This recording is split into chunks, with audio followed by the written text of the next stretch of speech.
The motion to strike off is denied. Let the answer of the witness remain in the records. That was his answer, counsel. However,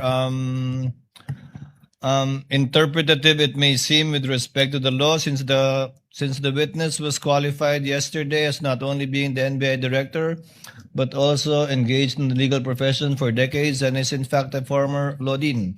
Let that remain in the records for the consideration of the senator judges. Honor, I know that NBI director took pains in explaining his answer, but his answer already contains conclusions of fact and law. And may we ask Your Honor? May I respond, Your Honor? I'm not yet done. In keeping, Your Honor, with this court's ruling last week, may we ask Your Honor that it be stricken off the record, Your Honor? My answer was pretty simple.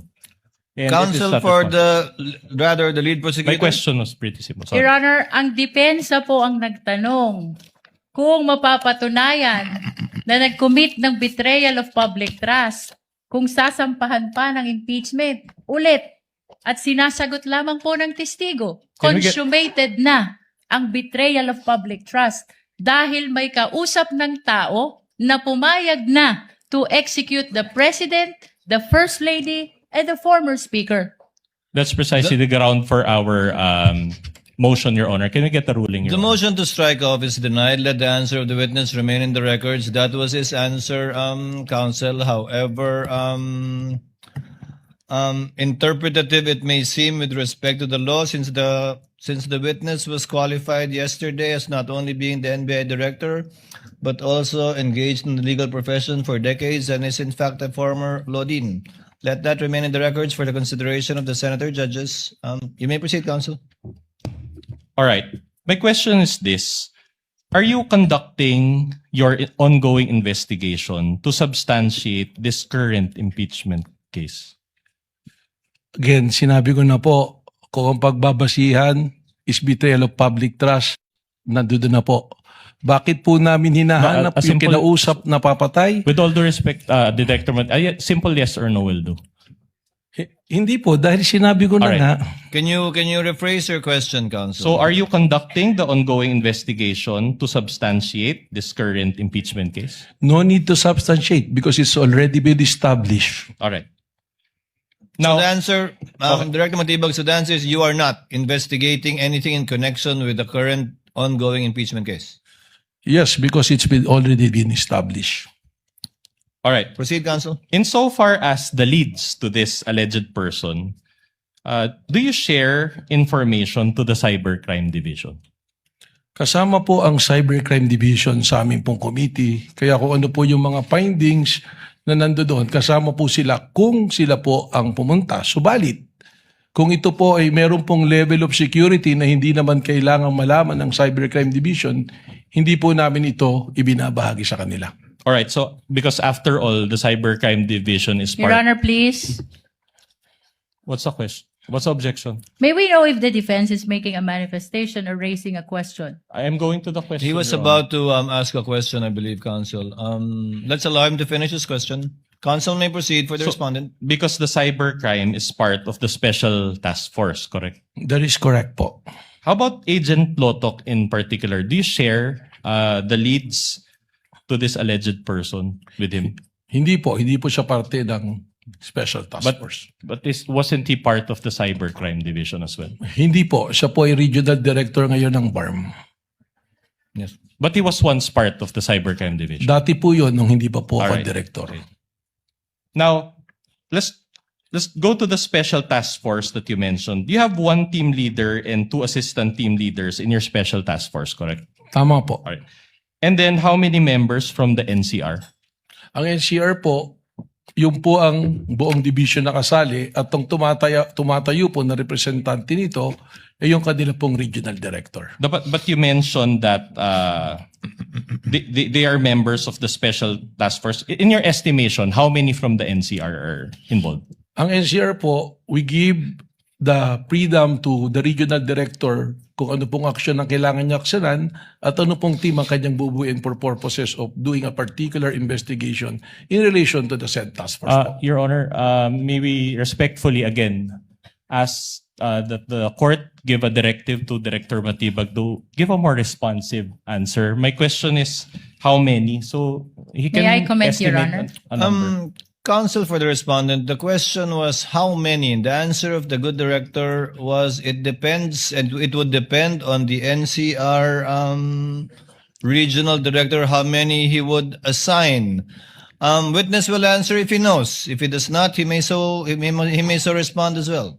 Mr. Presiding Officer, sir, the thing is, depende nga po kung ano po yung magiging operation or surveillance na gagawin, we give independence and autonomy po do sa regional director kung sino po at ilan ang i-assign. That's why ang composition po ng Special Task Force ay binubuo po ng 3 na individual at 5 divisions po namin. Dahil nga ang rason po nito ay piniliwanag ko po kahapon, masyado pong malawak yung nagiging banta na it already transcends to an issue of national security po. Okay, so you cannot give a number. Your Honor, Kasi that's depende nga po Depende. sa It depends. So sa no kung definite. ano operations Let po. the presiding officer ask a clarificatory question. Hindi naman po mutually exclusive yung naka-assign na ahente po ninyo sa isang kaso lang, di ba? Tama po, Your Honor. So yung national, yung director nyo ng NCR, kung ilan mang ahente ang nasa ilalim niya, posibleng 5, 10, 20, 30 iba't ibang kaso ang tinitingnan nila. Tama po. At kung ano man yung kaso may mainit o mainit na dapat panghawakan o malapit nang makuha o mas maraming taong kailangan, lalagyan niya ng tao, tatanggalan din niya, depende kung saan kailangan. Yes, Your Honor. Tama po. So is it correct to state that at any one time, that number will change? Tama po. Eksakto po. You may proceed, counsel. All right, so that's for the NCR. Is it the same case for the Cybercrime Division or the CCD? Sa lahat po ng units na nandoon, parehas po yung ating pong protocol na ginagawa. But just to clarify, I'll go through it one by one. So it's the same for the Organized Transnational Crime Division. Ganon din po. All right. For the Technical Intelligence Division. Tama po sapagkat standard po yung All right. procedure namin. For the Digital Forensic Laboratory or DFL. Tama rin po. All right. Now, are these members of this special task force given additional salary for their work for the special task force? I think that is not allowed po under the law. Baka po bumagsak kami sa audit niyan or sa DBM po. So they're basically working with the special task force for free? Hindi po libre. Empleyado po sila. Mayroon po silang sweldo. At parte po ng trabaho nila yung ginagawa So po in other nila. words, that's already part of their main job description. I think that's how the government system work po, respectfully. All right. Now, yesterday, you brought confidential records regarding your leads, correct? Tama po. Did you bring those records again today? Nandirito po. Nandun. Sa aking bayong po. And are these records from the special task force? Iba-iba po. Halo-halo na po. Halo-halo na. All right. And you mentioned that you cannot share these records to the public. Is that the case? Tama po. Binanggit ko po kahapon. All right. Now, if the Honorable Court issues a subpoena, will you comply? Pag-aaralan po natin kung naayon sa batas ay bete nating ipagbigay alam po sa impeachment court na ito. All right. Don't you believe that ang katotohanan ay hindi confidential? Meron po tayong proseso na sinusunod. Kung ito man ay totoo at ito ay magbabiolate po sa batas, baka hindi po natin dapat itong gawin. Dapat hindi payagan, no? Hindi po hindi dapat payagan. I think sa linya po ng inyong Objection, Your katanungan. Honor. The question is already argumentative. I'll just move on to a new point. Anyway, during the time of Director Santiago, and let me lay the basis, no? Around 15 months, they didn't identify the alleged person that VP Sara talked to. And based on your testimony yesterday, it will take 3 to 6 months, even more, for this special task force to come up with definite findings as to the identity of this alleged person, correct? Sinabi ko po 3 to 6 months, hindi po even more. Okay, we'll just check the transcript for that. But at any rate, will this task force continue to exist and operate until you finally identify this alleged person, or does it have a time limit? Kailangan po aming matagpuan yung pong taong binanggit na kinausap po. So as long as you cannot provide a concrete output, the special task force will continue to exist. Asked and answered, Your Honor. Asked and answered. Move on, counsel. All right. By the way, does NBI have intelligence funds? Wala po, sir. All right. Now, you also mentioned about the Rage Coalition event yesterday in Club Filipino on April 12, 2026, correct? Tama po. All right.